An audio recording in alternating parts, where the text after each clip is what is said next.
Perdana Menteri menjelaskan bukan sesuatu yang mudah berdepan dengan rejim Israel, namun kerajaan akan menggunakan segala laluan dan cara yang ada dalam usaha membawa pulang rakyat Malaysia dengan selamat.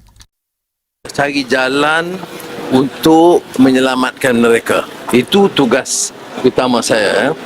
Apa jaga cajar kaedah yang munasabah untuk menyelamatkan mereka, dan laporan daripada Keselamatan Turki mewakili kita menghubungi, dan kita doakan insya-Allah mereka boleh lepaskan, dan saya telah minta jasa baik Presiden Erdogan kalau boleh ambil mereka dari mana-mana tempat sekitar Israel dan bawa ke Istanbul.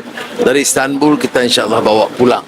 Jadi itu yang terakhir, tetapi selain itu saya tak dapat bagi jaminan sebab ini melibatkan rejim Israel. Tetapi setakat ini maklumat yang disampaikan oleh Majlis Keselamatan Turki ialah mereka ini akan dibawa bersama dengan tahanan Turki yang lain. Jadi dia bawa pesawat khas dari Turki mengambil anak-anak Turki, tetapi saya minta juga jasa baik bawa sekali anak-anak Malaysia ke Istanbul. Daripada situ insya-Allah kita bawa mereka pulang. Beberapa persefahaman sudah dicapai, kerana sekali jangan ganggu rakyat kita, jangan dera mereka.